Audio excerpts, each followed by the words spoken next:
Hello guys, இன்றைக்கி சிறகடி காசில் என்னாச்சுன்னு பார்க்க தெரிஞ்சுக்கோங்க, சப்ஸ்கிரைப் பண்ணிக்கோங்க. முத்து பேசுகிறாரு சீதா கிட்டே. என்ன சொன்னாங்களாமே? நான் இல்லை மாமா, என்கிட்ட எதுவும் சொல்லலை, மறைக்கிறாங்க. அதான் உனக்கே தெரியுமே, இந்த சாக்கை உங்ககிட்ட ஏதாவது தப்பிச்சு வரணுன்றதுக்காக சொல்லியிருப்பா உங்கள் அக்கா அப்படின்றாங்க. அதுக்கப்புறம் பொண்ணை ட்ராப் பண்ணுறாரு. என்னங்க நீங்கள் என்னோடய பாஸ், அதனால தான் உங்களை ட்ராப் பண்ணுறேன். இல்லை, நான் உங்கள்கிட்ட ஃப்ரெண்டாக தான் பழகிறேன்.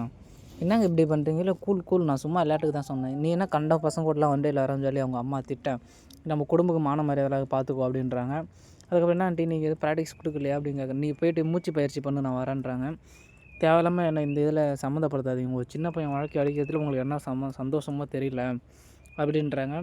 சிந்தாமணி, நீ இந்த மாதிரி ஐடியா கொடுக்குறதெல்லாம் நிறுத்திக்கோ, இல்லைனா ஜெயில் தான் கன்ஃபார்மு. ஒரு சின்ன பையன் வாழ்க்கையை கெடுக்கிறதுக்காக நீ இப்படிலாம் ஐடியா கொடுத்தீங்கன்னா ஏதாவது பிரச்சனை வரும். முத்து டீ குடிக்க போகிறார். அங்கே முத்தோட சகலை உட்காந்துருக்காங்க. முத்துக்கு இந்த விஷயம் தெரிஞ்சிருச்சுல, அதனால் போய் சீத்தாட்ட கேட்டோன்னா சீத்தாட்ட கேட்டுட்டு அசிங்கமாக டீ கடையில் பேசுகிறார்.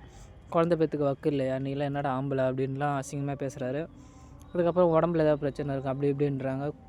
அதுக்கப்புறம் என்ன ஆச்சுன்னா, முத்து கோவப்பட்டு ஏஞ்சி போய் வெறித்தனமாக ஒரு ஃபைட்டு, சட்டையை பிடிச்சி அடிச்சுக்கிறாங்க. அதில் சகலையோட சட்டையை கிழிச்சிட்டார். அதுக்கப்புறம் அவங்க அப்பா ரோட்லேருந்து வந்துக்கிட்டே இருக்கார். என்ன ஆச்சுன்னு பார்த்தா 2 பேரும் அடிச்சுக்கிறாங்க. நிறுத்தி என்னாச்சு எதனால் அடிச்சுக்கிறீங்க ரோட்டில்? சகலை 2 பேரும் அடிச்சுக்கிறது நல்லாவா இருக்குது அப்படின்னு சொல்லி கேட்குறாங்க. என்ன ரவுடி பிள்ளையை பெற்று வச்சுருக்கீங்க அப்படின்னு சொல்லி, எப்போ உங்கள் முன்னாடி அம்மா திமுறா பேசுகிறான் பாருப்பான்னு அடிக்கும்போது அண்ணாமலை என்ன பண்ணுறாருன்னா, முத்து ஒரு அரைஞ்சிடறாரு. அதுக்கப்புறமா ஒழுங்காக வீட்டுக்கு வாடா, அதுக்கப்புறம் என்ன அதோ பார்த்து பேசிக்கலாம் அப்படின்னும் போது வீட்டுக்கு உன் புருஷன் என்ன அவங்க கூட சண்டை போட்டுட்ருக்கான் அருண் கூட. தெரியாது மாமா எனக்கு எதுவும்.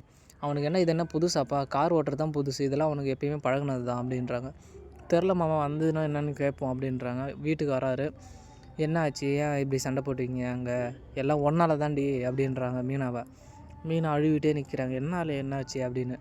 மீனா, நீ சொல்லாமல் இருக்க காரணத்தினால தான் போய் சண்டை போட்டிருக்காங்க. எல்லோரும் என்னை குத்தி காட்டுறாங்க, என்கிட்ட குழந்தை பெற்றுக்கு இல்லை, உடம்புல குறை இருக்குது அப்படி இப்படின்னு. அதுக்கப்புறமா அழுவிட்டே இருக்கப்போ முத்து மீனா பார்க்குறாங்க. மீனா மனசு இறங்கி, நான் சொல்லிடுறேன் மாமா, பிரச்சனை இவ்வளோ பெருசாக முத்துனதுக்கப்புறம் நான் என்ன பொய் சொல்லி என்ன பண்ண போகிறேன், அதனால் நான் சொல்லிடுறேன் அப்படின்றாங்க. ரோஹினி தடுத்தாங்களா இல்லையான்னு தெரிஞ்சுக்க நம்ம சேனலை சப்ஸ்கிரைப் பண்ணிவிட்டு லைக் பட்டன் தட்டி விட்டுருங்க.